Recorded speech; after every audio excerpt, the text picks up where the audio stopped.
Gaya ng sinabi ko nga kanina, parang girlfriend din ang banda. Okay. Kailangan mo ng mahabang pangunawa. Kasi may mga times na hindi talaga nagtutugma yung mic or Maraming beses. kailangan pag kailangan bago mag-workout ang isang relasyon nyo sa banda, kailangan maunawaan mo anong kalagayan ng kabanda mo. Hindi mo pwedeng pilitin yan na may may schedule kailangan. Pag hindi pwede, hindi pwede. Okay, welcome back sa Kwentong Drawing Podcast. This is a program that features the stories of Filipino creatives inside the diverse world of arts. On this episode, we're gonna talk about heavy metal music. Still, this is a continuation ng ating collective series under the world of music, which actually started a few episodes ago together with Paolo and Charisse, a musician couple from Edmonton. Whereas Charisse is a theater arts performer and a good singer, while her husband Paolo does choir and orchestra conducting, and also a good musician. So just right after that episode, we got a chance to meet with their friend Francis Go, isang napakagaling, a very talented and a smart saxophonist, an efficient and versatile multi-instrumentalist, and shall I say, he's rich. Yeah. So aside sa kanyang musical journey, pinag-usapan namin yung kanyang mga luxurious watches collection. So, bigatin. No? Well, speaking of bigatin, for the first time here at Kwentong Drawing, meron tayong inimbitahang mga bigating guests. And yeah, you heard it right. Mga bigating guests. For the first time, meron akong tatlong mga ginoo na inimbitahan for today's episode. Actually, they're one of the best, or they're one of the best Filipino-Canadian thrash metal band here in Edmonton. And I am not much quite familiar sa iba't ibang genre ng heavy metal music.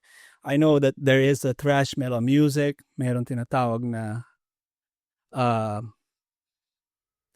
death metal music, and goth metal.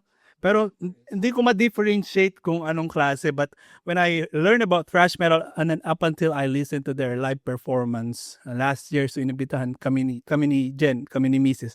Inibitahan kami ng grupo to watch their live performance, and it was so kulang yung word na napakagaling eh. So it was so very moving and powerful, explosive, na parang gusto mong makimosh pit din, gusto mong sumama dun sa mga nagmo-mosh pit, pero parang ayaw mong masapak eh. So, but yeah, again, pakawalan na natin sila, isa sa mga pinakamagagaling dito sa Canada. Ladies and gentlemen, Filipino-Canadian thrash metal band here in Edmonton. Please welcome Kilusan. Okay. Yeah, gusto ko rin i-mention, meron kaming mga live audience for today. So, medyo nakakatuwa at kakaiba yung setup natin. Pagpasensyahan nyo na po mga sir yung aking munting setup. Walang problema. Ayos. Maraming salamat sa pag-imbita. The pleasure is mine. So just a quick intro, pakilala nyo. So this is the band Kilusan. Tatlo sila. Guys, take note, tatlo lang sila, pero pag kumanta sila, explosive, parang alyansa. So, who is the lead? Hi, ako si Peps. Okay. So what music do you what instrument? I play guitars. My name is Jason and I play the bass and I sing too. Yung vocalist. Yun. At saka Ako nga pala si Lem and I play the drums. okay. So, I watch, parang kinakabahan kayo mga sir. Parang kinakabahan kami nga apat eh, no? Hindi kami sanay sa interview. I know. No, I mean, actually, I watched a couple of your interviews sa YouTube sa heavy metal community, at I've learned that the Kilusan started, actually parang nag-officially started siya COVID time. Tama ba? Yes, that's true. Okay, so, gusto ko malaman, bago yung COVID time, quick story lang kung paano kayo nagkakilala. So this is a general question, pwedeng kung sinong gustong sumagot. Ako ang sasagot niya. Okay. 2011, it was 2012 around Feb kasagsagan ng winter, doon kami nagkakakilanlan lahat through common musician friends na nandito na. So these guys, Peps and Jason, they were ahead of me dumating sa Canada, I think 2009. Who's anything? 2009? 08 2008. 2008. Actually, i-cut kita ng konti. Kasi kami ang unang nagkakilala nito. Yeah. Through common friends as well, nagkakilala kami. And inuman, tapos Talaga nag-start nagkantahan, Okay. tapos yung mga kinakanta, napansin na pareho kami ng gusto. Yun, so doon nag-start yun, ng kwento-kwentuhan. Yun. And then, So wala pang involved na instrument, parang wala- gano'n lang, wala parang pang- wala kantahan lang on the spot, karaoke, acoustic. Normal na inuman, acoustic. Yan, ganyan. Itutugtog. Tapos nagkakwentuhan, gantong mga influences, ganyan.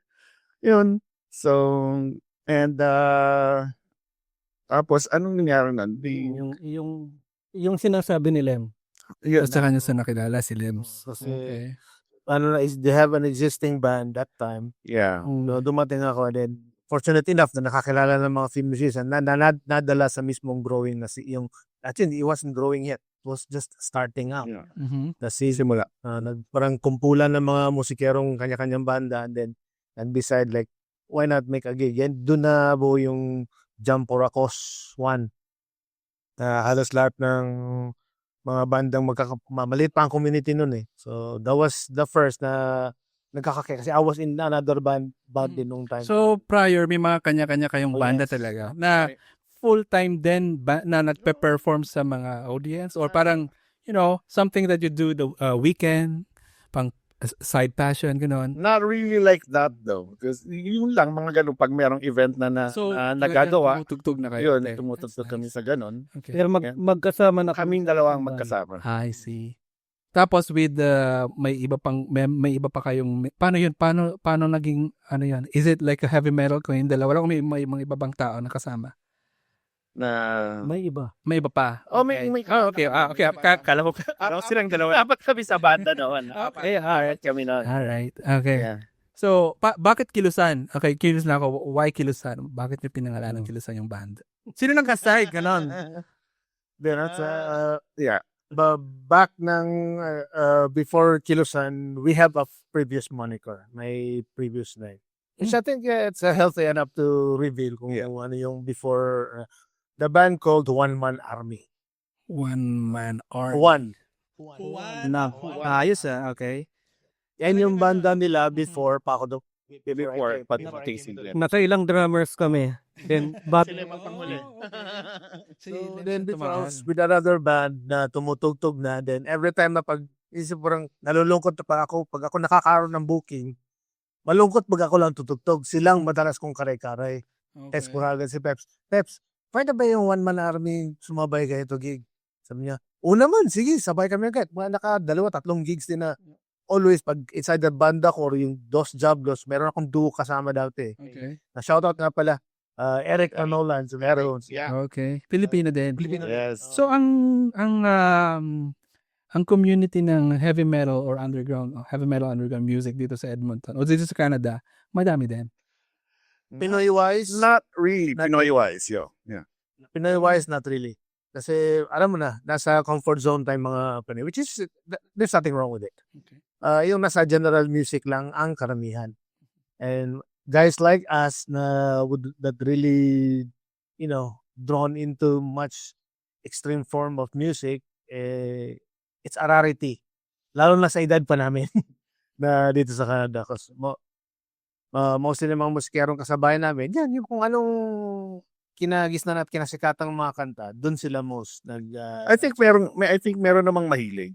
Merong mahilig, marami ding mahilig. Kaya lang hindi sila yung full blown na nagbuo ng bandang specifically with that kind of music. Sa Pilipinas ba dati nagtumutugtog din kayo ng ganitong genre? Or dito na parang mas na-enhance yung Sa Pilipinas pa.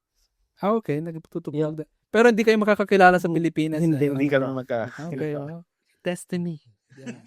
But in 1990s, Okay. tumutugtog na. Mga underground events. Okay. Nakarating ako from Novaliches to Uh-huh. almost Tagaytay to play a gig. So, gaano ka iba yung scene sa heavy metal music scene sa Pilipinas dito sa Canada? Malaking pagkakaiba. Ako? Oo, ikaw ang Ang kaibahan sa scene, maraming similarities. Yes, tama ka. Oh, sorry, similarities or yes, sir. Maraming similarities. Mhm. Tama ka, may pagkakaiba rin. Aside like sa Pilipinas, to be safe sa like sa kung saan ako nanggaling, down sa Davao, since na maliit yung lugar geographically, people can congregate faster. So, mas maraming attendance ng concerts. Kasi yung kahit na factionated ba ng communities ng metal nila doon, but pag may mga laking shows, it's easier to gather audience dahil sa hindi kalakihan yung geographical versus dito matagal medyo mahirap mong mapuno ang isang venue kasi malalayo. Similarities, of course, ang subculture ng metal, it's parang generic everywhere. Pag metal, there are like unspoken law, unspoken words, mga alam ng bawat isa na we don't even discuss it, but it's in our hearts. Parang gano'n. Okay.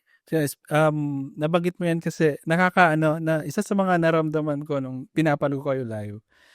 Nakaka-proud kasi parang kahit hindi ikaw yung nagpe-perform, parang ang saya-saya mo kasi especially when you guys sing your original composition, Tagalog composition, pero yung mga ibang ethnicities, ina-enjoy nila, ina-indulge nila kahit hindi nila naiintindihan, no? So, kahit kami nagulat. yeah. Pinaka-paborito ko yung isang paa sa hukay. Pag yung mga Pedya de Peligro, ganyan. Pag kailangan ko natapusin tong project yun, headset, yung music app ko yun. Ganun. Yeah, kasi iba-iba tayo iba-iba tayo ng way of di ba? Pag gusto mong mag-concentrate talaga. Ginagamit ko ang heavy metal. Yung ganitong klaseng genre kapag gusto ko ng matinding concentration when doing my work. Well, particularly yung kantang pinili mo, isang pasa quest. Yes, it was intended to be written with high-speed adrenaline. Kasi about siya sa isang sundalo sa code of ethics ng isang sundalo. So, in real time, walang lalamya-lamya. Mabilis. Ihinto man para mag-isip at para makapagplano, tatakbong muli. Parang ganun. So, pretty much that's the pace of the song. Kung kaya siguro napapump yung adrenaline mo pag nagmamadali ka. Yun ang pinapakinggan mo. Yes, I think that explains why. Si Kuya Peps. Nung bago kami, may local online radio na lumapit sa amin. So, tinanong ako, may na kayo, may music na ba kayo na existing music na Original. pwedeng i-play? Okay. Sabi ko, meron but Tagalog. Okay. Sabi naman niya, okay lang yun.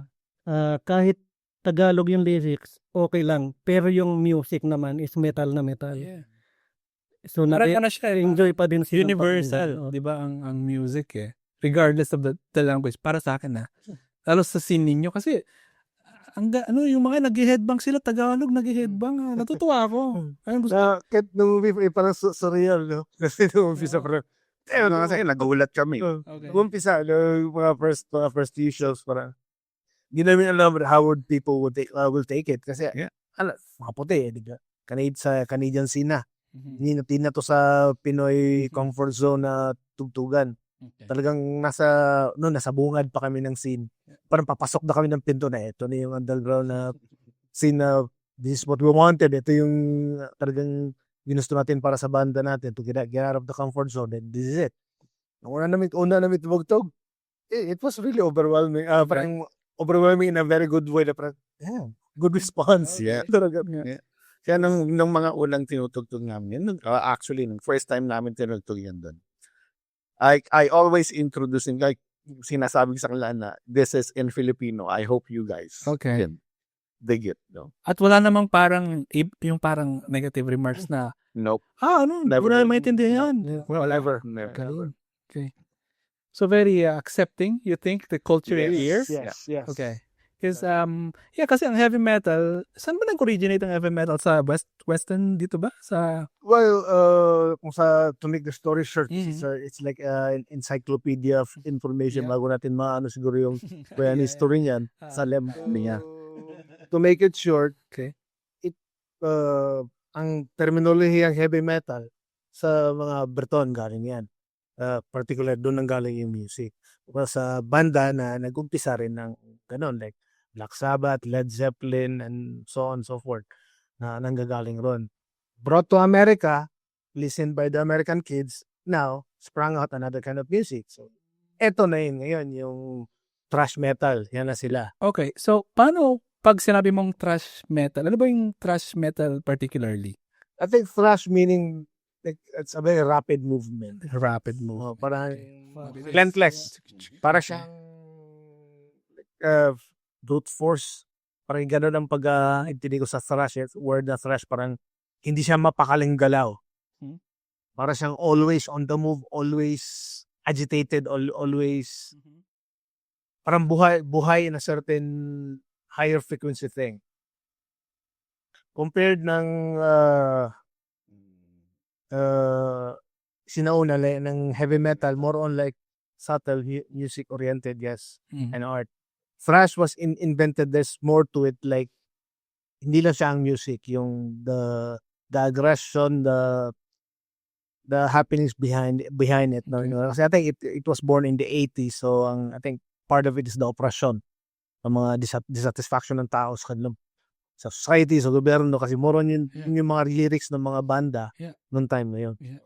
Yung sa akin yun, yung aggression. Aggression. Yun ang Definition. sa Okay. Yeah, kasi usually pag sinabi mong song, madalas, about your feelings, love, song. So yung, I think, napakagandang, nito, parang, venue, parang way of communicating your aggression, your feelings. Parang, your feelings. Yeah. your negative. Releasing, Negative. actually, releasing. Yeah, Release. So, about, kunyari, usually about sa gobyerno. Sa mga Usually, so, yung mga original compositions ninyo, sinong gumagawa sa inyong tatlo? Our lead songwriter is the Si man Kuya beside Peps. you. Yes. So, Kuya Peps, paano mo inumpisahan ng isang kanta? Parang kunyari, di ba, gumagawa ka ng art, I saw, parang a cloud, so good, parang magandang landscape, gonna paint it. Pero pag sa kanta, paano nagsisimula? Thrash metal, di ba? Paano yun? Depende yun sa mood or sa feelings. Depende sa current situation. Oo, tapos So, minsan may maisip akong mga words na pinagsasama-sama ko, or minsan may makita akong mga quotes, something na parang na-inspire ako doon. So from doon nagagawa kong ng lyrics. Tapos minsan naman nauuna yung Rhythm. music. Oo. So ito, ano ang nauuna? Lyrics? Ano madalas na nauuna? Lyrics o yung rhythm or music? I think most of our songs, it all started as a poem. Yeah, sa lyrics. Lyrics. Doon. Tapos doon na mag-i-evolve yung doon siya mag-i-start. Mhm. So right after mong isulat yung composition, how do you parang pinapakita mo ba kay Jason? Oo. Lems, ganun? Sinisih ko sa kanila. Na-inspire ako dito sa work. Wala akong ginagawa. So, Para lang yan saging art. yun, Banana peel art na. kinishare ko yung yung Trabaho ginagawa. sabi ko nga, may ready na akong may next song na tayo. Tapos from doon, ayun na maggagawa na ako ng melody noon. Something sa riffs. Tapos pakita ko sa kanila. So right now sa mga current performance ninyo, ano bang madalas na tinutugtog niyo, yung mga cover or mga originals? Oh, it's all Napakadalang naming mag-cover. yeah. Okay. Very, very Then seldom. sa banda, gig, inside trip namin Easy. to extend the set. Mhm. And it's either 1 or 2 songs to cover, ganun lang. Pero ganun ba normally dapat original? Kunyari makasunodan yung Yes, tugtog scene na pinasok namin, that's what we were looking for. Mas free siya na. Tilim, ano din siya ng lyrics at music. Okay, so nagsusulat din sila. Yes, Okay. Bali, for the songwriting at guting na nabato mong balit taman. Gusto ko i-emphasis yun na about sa songwriting process ng Kilusan. Sa songwriting process ng Kilusan, he is the main songwriter. Mostly, yan yung pinaka-forefront ng sound ng banda. Mapagpuna, but in a very positive and not Yeah, inclusive yun nga way. yung susunod kong tatanong sana. Yung sa may, on how do you guys critique your members? One another. Usually, we have the freedom to write the songs based on our own emotions individually. Like sa amin dalawa ni Peps, because we are the ones writing the songs, most of them. Okay. Maganda na naging siyang major songwriter kasi maano yung sa busilak niyang kalooban. Okay, mabait. Kasi then ganun kasi ang paniniwala ko about songwriting. Okay. It reflects upon the songs you write. Okay. And si Peps, sa kanyang aura. Okay. Sa kanyang Berekatao. Sa kanyang natural na pagkatao, Okay. nagre-reflect ang songwriting. Okay. So hindi naman siya yung No, hindi again compared sa mga peers na music mga banda na ganitong music, mas harsh. Yeah. Like they're like venom spitting ang mga liriko nila. Ganun. Peps he's different. Okay. Yung detalye dapat nandun, punahin mo anong dapat mapuna, anong dapat masabi, resolution, but in a not intrusive way. Okay. So, yun yung pinaka-forefront ng songs ng majority ng songs ng Kilusan. Okay. Now, here comes, ako yung balancer. I wrote the ones that are a little bit ugly theme songs. Yung Okay. more on nasa, not really aggressive. Yes, it is aggressive, pero hindi naman cult, hindi naman satanic, but somewhat a pinch of the energy from those binudbud ko dun sa mga songs na nilikha ko. Ano nga yung original title ng Trust and Roll? Yun, it was, yung sinulat ko yun, intended, nasa type, sabihin ko ba? Sikreto ba? Oh. Hindi naman. Kasi don't time din, alam mo, Di pa na-release. sadyakan ka ng kadiliman and you don't have any other release but to write songs. Yeah. So, may mga pinapakinggan akong banda rin no na actually that type of kind of music. So, yung original na lyrics of satanic rock. Ano yung original lyrics nun. The song is all about Yung sinasabi ni Lem na binubudburan yan. Oh. may konting budbud. So, ako yung sa amin, ako yung nagdadala ng energy na yan. Peps has the blue. Okay. Oo. Busilak ang kaloob. Okay. Yun yung sinasabi niya na pambalance. Okay. Pambalance. So, ito Kaya na- I come with the red one. Yeah. So ito na yung thrash, liyaban mo na lang. Prominent yung maganda. Okay. May budbud nga lang na na kaasiman sa tabi. Ganyan, para to make it strong. Yeah. Ganun. What you mentioned about like yung sinabi mo kanina satanic theme or I think isa yan sa mga misconception about Yes. thrash metal. So, Yes. can you guys give me like 3 misconceptions ng mga tao patungkol sa thrash Well, music? metal in general sa 3. sila sa lumang panahon. First, ang misconception nila na metalheads or metal enthusiasts are devil worshippers. Okay. No. Adik. Addict. Addict. No.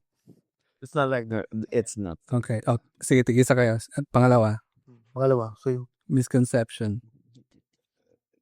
Just by looking at them, tingin mo masamang tao. Okay. Parang pag may tato, di ba? Ano? Yeah. Oh, Ganun naman eh. Pero, no. No. Definitely not Mhm. true. ano na siya masyado kukulangan tayo ng oras ng i-explain ang subculture of how it goes. Yeah. The subculture, ang metal lang, it's nanganak na siya into whole lots of the younger subcultures ng metal. So, and kanya-kanya, may mga kanya-kanyang beliefs na din sila, kanya-kanyang things going on. Well, we're fortunate lang na belong kami sa luma, closer sa kinanggalingan, sa original na source, kumbaga. And then, that's what made Kilusan of what it is. Okay. Right? Listening to 80s, yung thrash metal, and then Mhm. ako yung nag-inject ng sa punk, more on the sides, since ako yung drummer. So that's where kaya ang ng Kilusan is thrash metal punk. Kami yung metal na hindi purong metal. So thrash metal punk kayo. Punk. Thrash metal punk, Punk. particularly ang Kilusan. Yes. Not just only thrash. Yeah. Okay, that's Kasi nandun yung ang elemento ng punk about rawness, Mhm. yung unhinged, to swim upstream, salungat, parang ganun. So, yun yung parang budbud ng again, mahilig ko sa budbudan. So, yun. Magic saka. So, magic saka. Ito, pangatlo pa, meron pa, pangatlo sa, yun, ano yung una? They always thought that they worship parang Cult cult, worshippers. and then they always just base appearance. Pangatlo. Meron ba? Ayun, yung addict, gano'n. Okay. Na ilang beses man na may nag-approach sa akin na kung mo nakita na ganito yung ko, mahaba buhok ko. Okay. Lagi. Hindi naman lagi, but Okay. mostly, yung naka-black ako, gano'n. Ang nila is addict to, gumagamit to. May tama, ganun. Anak to ni Lucifer. May impyerno ka. Pero hindi nila alam. Yeah, puro pamilyado itong mga to, di ba? Kami lahat, yes. Oo. No, napanood ko nga kayo before the performance. I've got a chance to meet you guys. So, nagkaroon ako ng impression na puro lalo si Kuya Pes, medyo tahimik siya eh. Si Jason medyo hindi naman yung iba, basta iba yung aura niyo kapag tumutugtog eh. Parang nagta-transform sila eh. Tama ba ako? Slight. Pag darating sa stage talaga, Okay. Yeah. I think nag-transform. Oh, di ba? May button eh na switch mo performance mode tayo. I think most mga musikero, mostly na mga singers, mga performers, Mhm. nag-iba talaga yan pagdating sa stage eh. Mayayain pa nga actually kami na. Oh. Minsan nga, pati yung accent mo, nawawala pag pumanik ka na ng stage eh. Also, ito, speaking of Wala ka ng pakialam. speaking of accent, pag yung the way you speak, the way you sing your songs, kasi ikaw ang pinaka main vocal, di ba? Western yung datingan eh. So, pinactice mo ba yun or like parang natural mo na lang or kasi di ba meron tayong way of yung mga Pilipino pag nag-English, yung hindi masyadong pero si Jason Hindi ko alam na gano'n ang dating. Pero I'm just Okay. Hindi naman siya slang. Oh, hindi siya. Oo nga, kaya hindi siya. Pero pag nagpe-perform siya, Yun na nga yung sinasabi ko sa'yo, na every singer or every performer, nag-iba pagdating sa stage. Pero pag yung halimbawa, nasa baba siya ng stage, yung normal conversation mo sa kanila, yun, lalabas yung accent. Pero once, music here, but, alam, universal language. Ganito yan eh. Parang artist din na nagpipinta. Yung stage, yun yung canvas mo. So pagpanik mo ng stage, pag hawak mo na yung yung instrument mo, yun na yung brush mo eh. So na yan, paano ba tamang term doon? Normally Ain't na. the sound. O kumbaga wala ka ng pakialam kung ano man ang isipin nila, ano man ang makita. delivery na lang. Kasi ginagawa mo yung art mo eh. Binibigay mo, pinapakita mo sa kanila. Yun ang, isa yun sa mga napansin ko sa mga performers. Okay. Na nag-iiba talaga pagdating doon sa Okay. Ako, tinasumhan ako ng buto. May kailangan ganun eh. Parang ko din, di ba? But it's performance eh. It's a stage. Performance. Kailangan mo mag-change na Sa akin, may certain yung jolt ng adrenaline. Yun yung every time. Yun yung one thing na, di naman siya addicting. Okay. Pero you would always expect na every time papanhik ka ng kailangan mong budburan yung sarili mo rin ng budbud na naman. budbud guidance eh. adrenaline. Do you guys, can you share 3 things, yung mga challenges, memorable challenges ng isang banda na nagsisimula, especially dito sa sa Canada. Oh, so could you give us 3? Buhay na patatoo. Sige. You begin na kami. Nung time na yon na so nag-open up na ulit. Wala nang pandemic, open na. So yun yung time na siyempre gusto naming makalabas. Gusto naming ready na kami. So yun yung pinakamahirap na part ng pinakamahirap na yung time natin noon. Dahil wala kaming contact sa local scene. Sa Pinoy scene naman, medyo kami, parang awkward dahil maingay. Sa Pinoy scene, mainstream. Alam mo yung hindi nila ganong kagusto yung ganong klase. Pwede kang tumugtog pero hanggang ganon wala kang doon. Parang in layman's term, hindi pwedeng pang birthday, pang kasal to eh. Tama. Mostly kasi pag sa Filipino community may mga tugtugan, may mga nagre-request pa. Request naman LBM po ganyan, tugtugan mo ka. Iyon kumbaga hindi na namin Sorry. Dumating ba sa part na 'yon ng parang pero dumating na ba sa part na nag-perform kayo sa isang yung normal na Filipino gathering like yung birthday Nakapag-perform ata tayo. or Sa mga ganun.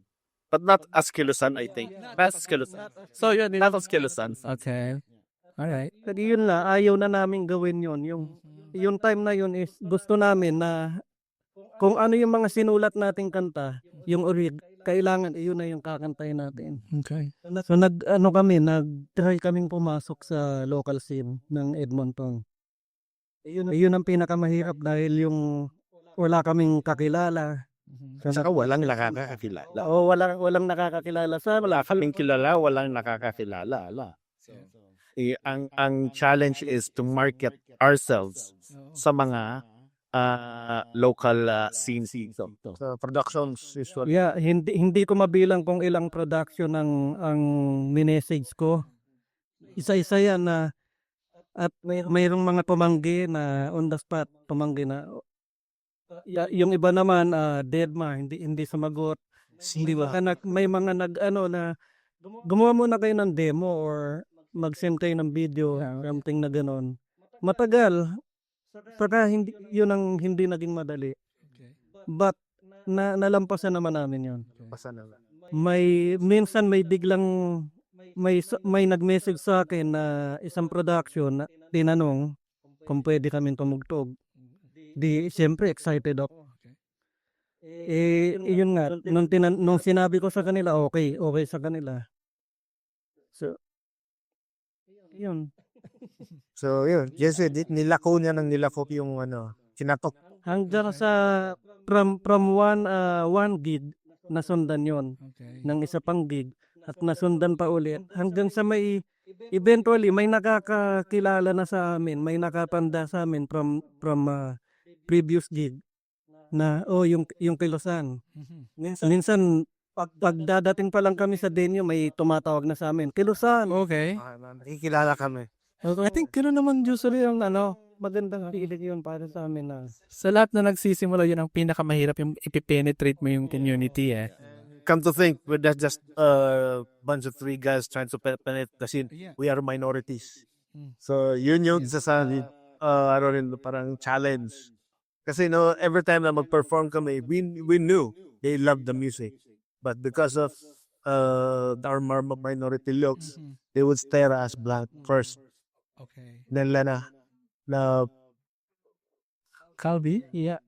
so Ano yun?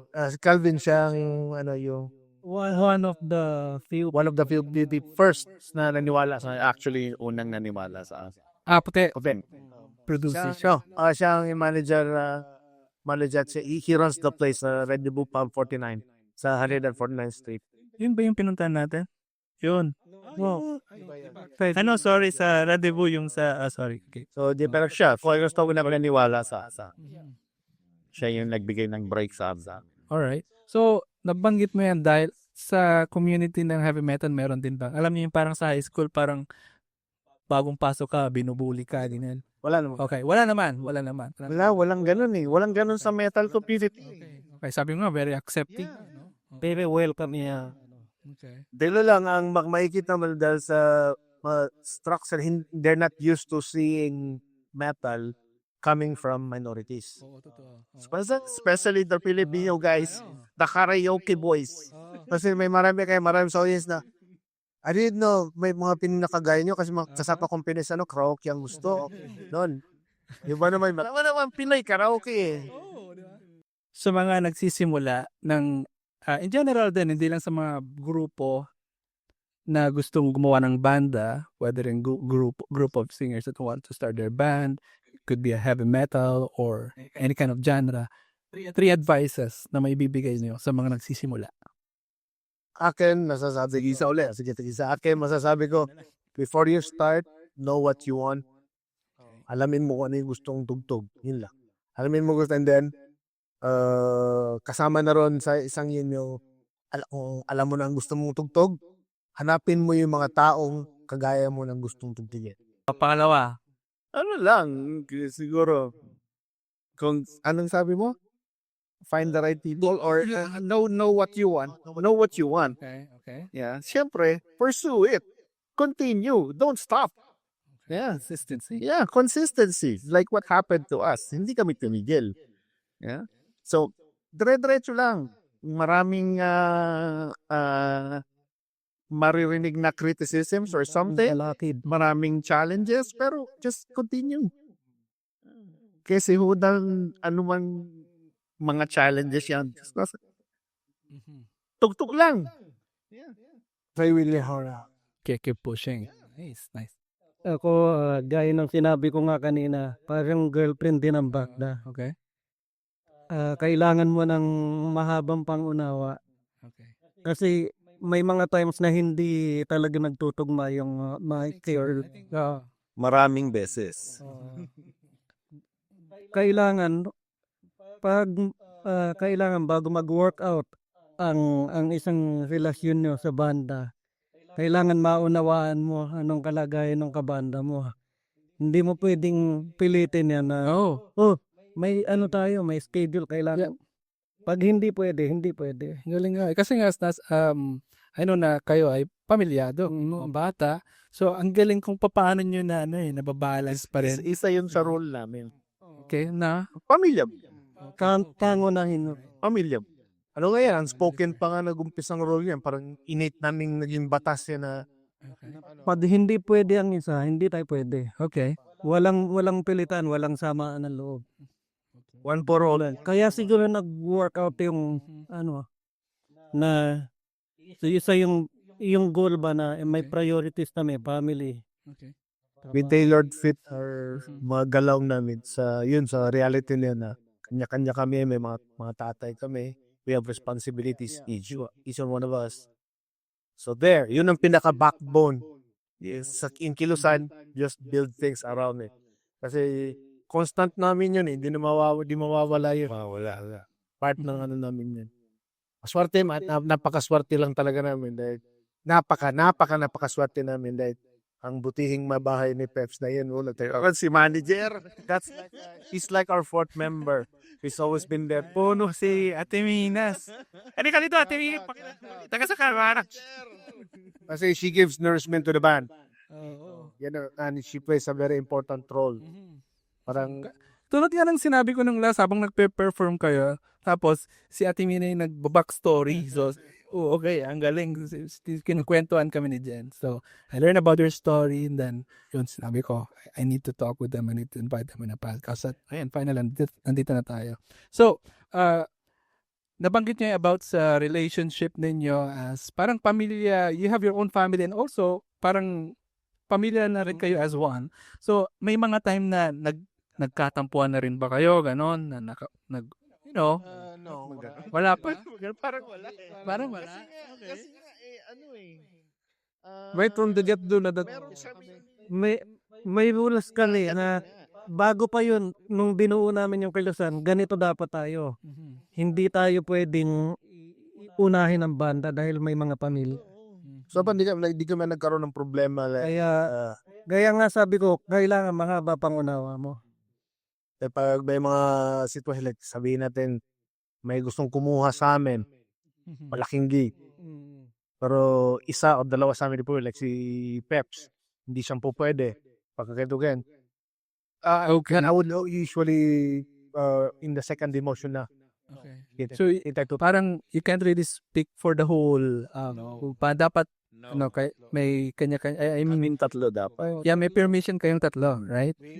Sa mga biggest decisions ng band, music-wise and the band itself, yes, talaga nag-uusap kami. So, ito, curious lang ako kasi you play your own instrument. Paano pag sumakit yung paa ni Lems? May chance ba na nagpapalit-palit kayo ng instrument? Wala naman, wala. Oh, I don't think kaya na ron ginagawa ni Lord daw pag dawan.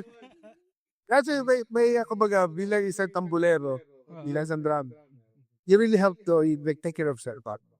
Kahit sa amin ako hindi kami maluwag na tumiyo sa utak. Ako yung madama buhay kami. Sa GC Nervous, alam ko nag-uusap to tinatopap. Wala. Wag na nahimik yan, alam ko na. Pre, kumusta ka na? Yeah, ako okay. Ganun ba? Ako yung bugnutin sa grupo. So, Bigla manahimik. pero kahit magaganon man, siyempre, kailangan mo nang kamustahin sila.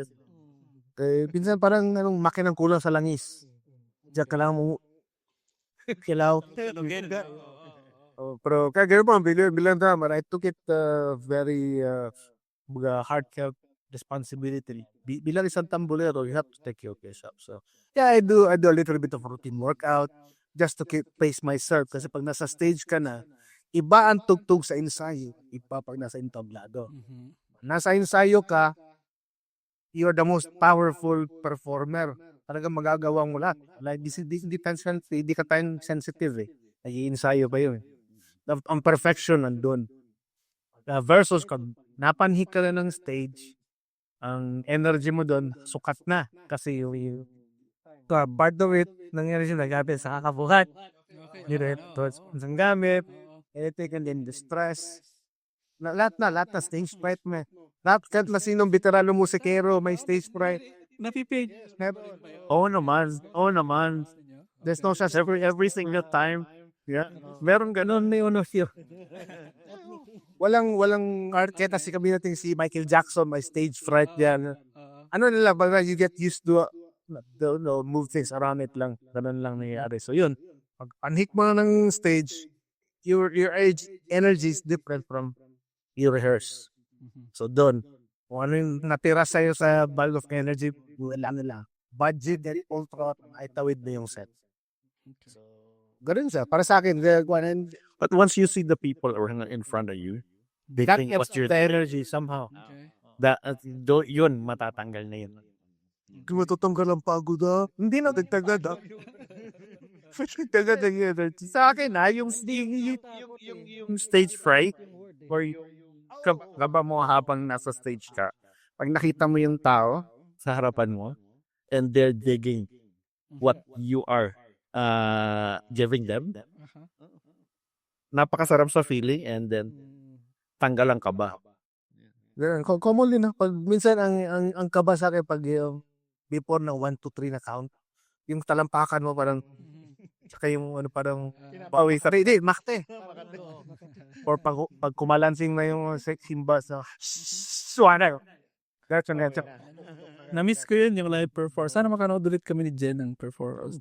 It's priceless thing. Sabi natin, anong ginagawa sa mga buhay niyo? Tumutugtog kayo, ganun kalaki ang bayad.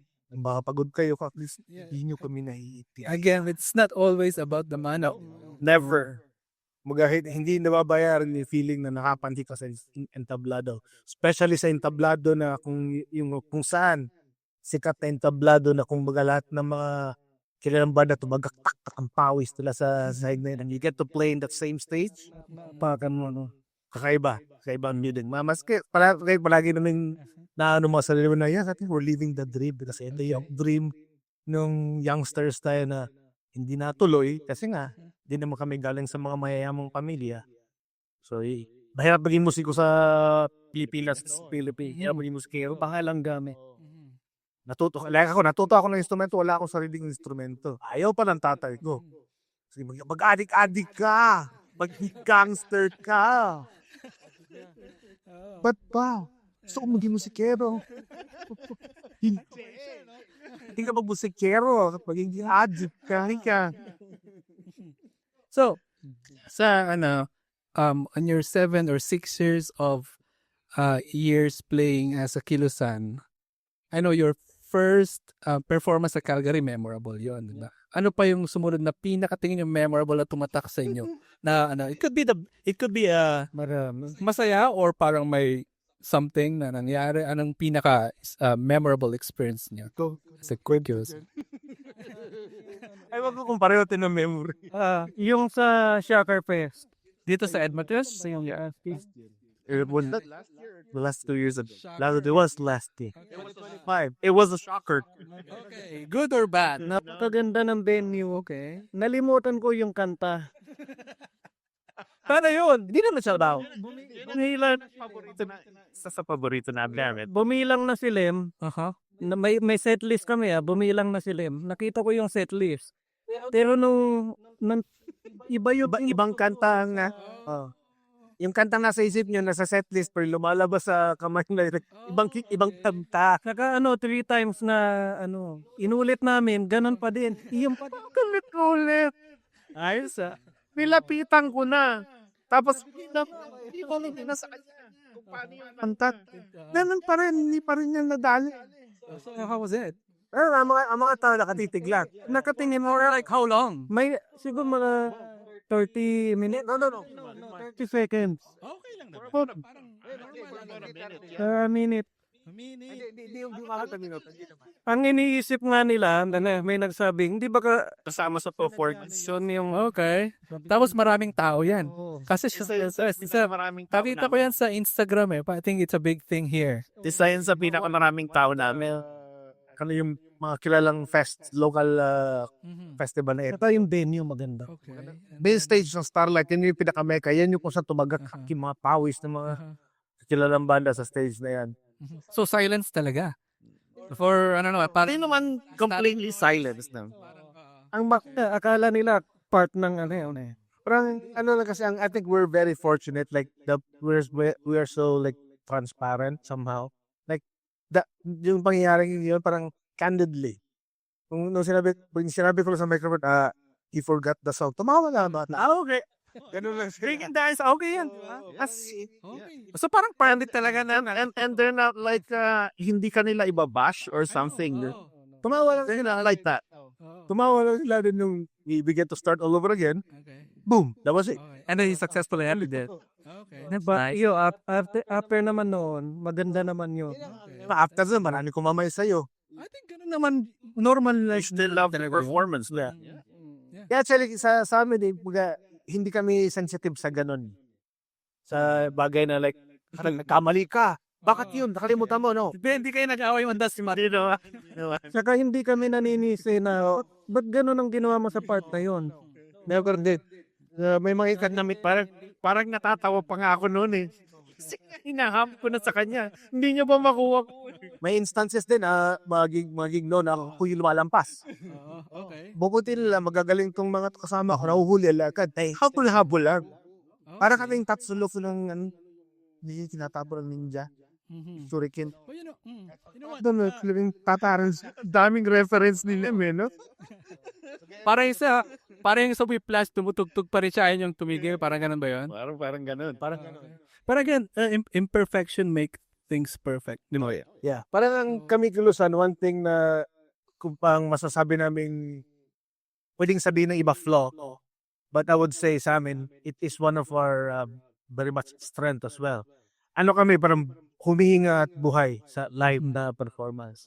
Hindi kami structured gaya ng ibang banda like plays kung ano yung nasa record, plays exactly number and everything per second sa that's good. Yeah, that's good. That's really good. That's the best. I think possibly the best way to play your records live. But for us, Kilusan, sometimes it depends upon the mode.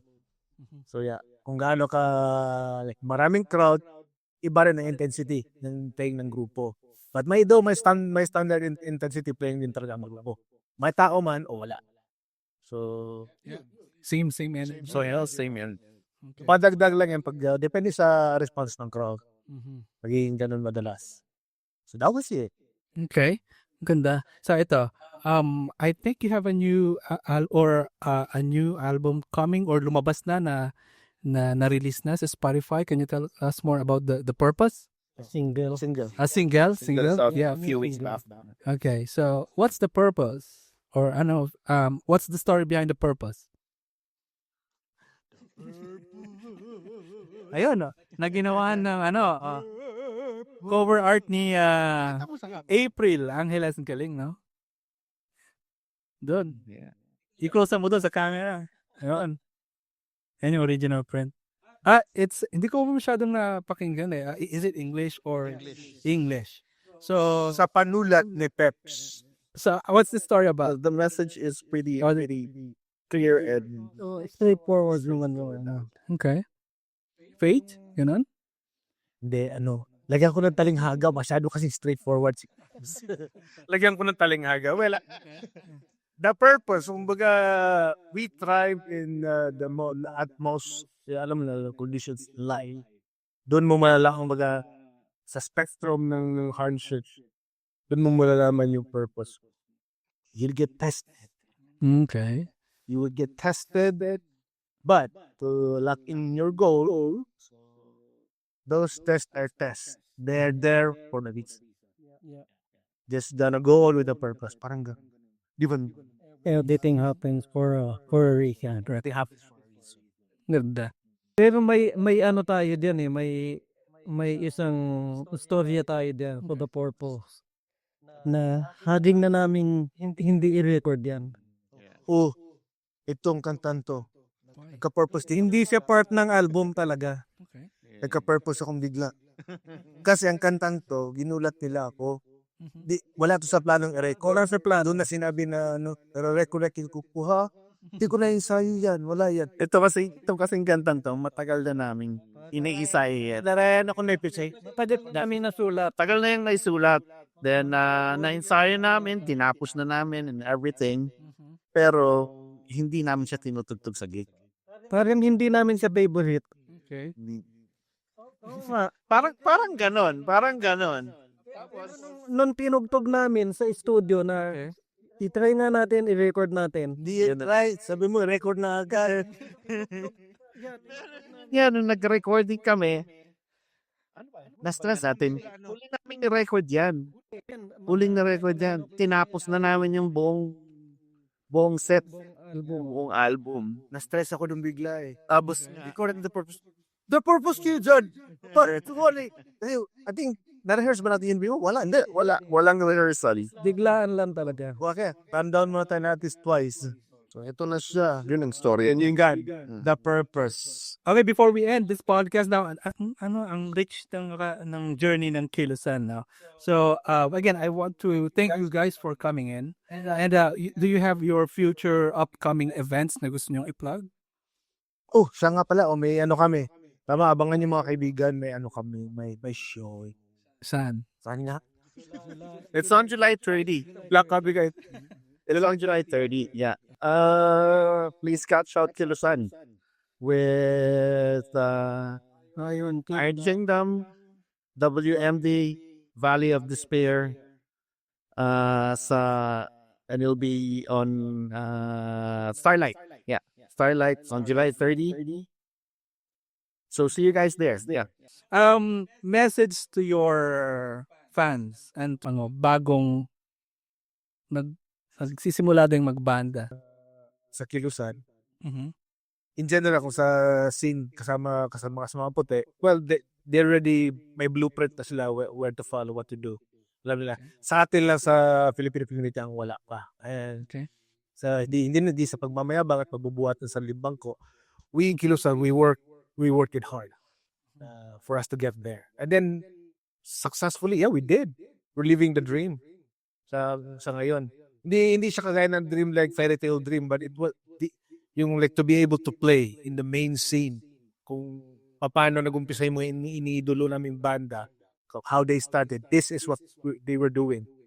And we were so proud na somehow, we get to do that. Ginagawa din namin. It's not for the faint of heart. Kailangan huwag kang matakot kasi na abutin yung pangarap mo. It requires great deal of effort. Yung effort. Hindi ka na mga airfly. Airport yun. Effort pala. Effort. Ikaw, Kuya Jace, as aspiring musicians, aspiring heavy metal enthusiast, any message? Same thing na sinabi ko kanina. Parang kanina. Ganun din. Yeah, consistency. Go. Tugtog lang. And then, huwag tumigil. Yeah. Like I said, maraming challenges. And then, huwag patalo. Yeah, patalo. And then, maraming salamat sa lahat ng supporters ng Kilusan. Okay. Lakas nang naniniwala from the start. Simula sa umpisa. Laban lang. Kita wala kang kalaban. Ayos na. Okay, on that note, again, thank you guys for coming in. It's a pleasure meeting you guys. Finally, Hindi na nga tayo nakapagkwento about drawing eh. ha? As a drawing? Hindi na tayo nakapagkwento, di ba? Marami. Some other episodes. Well, sa getting to know stage pa daw kami.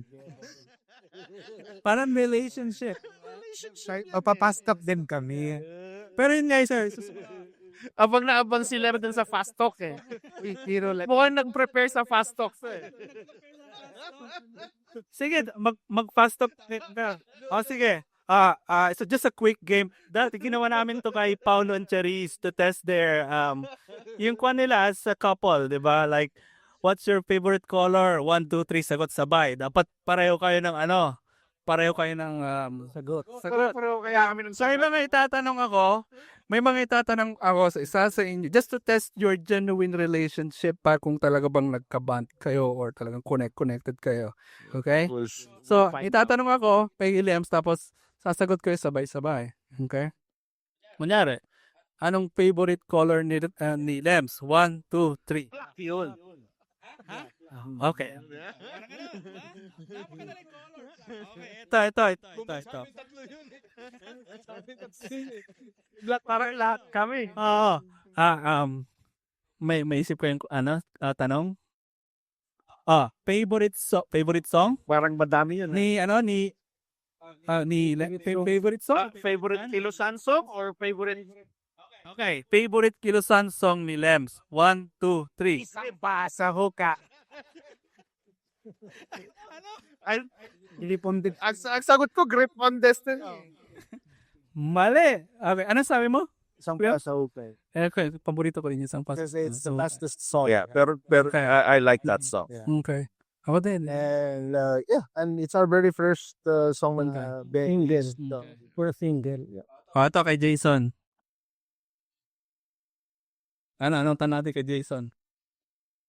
Anong paboritong ulam ni Jason? 1, 2, 3. It's okay, wali. Hindi ako nakasagot. It's okay, bawal. Bawal ba? High blood eh. Okay. Dami natin kinain tutyo sa bahay niyo. Minsan may shoot ko wali. 2-0 Ito kay Peps. Kay Peps. Ano? Pasto.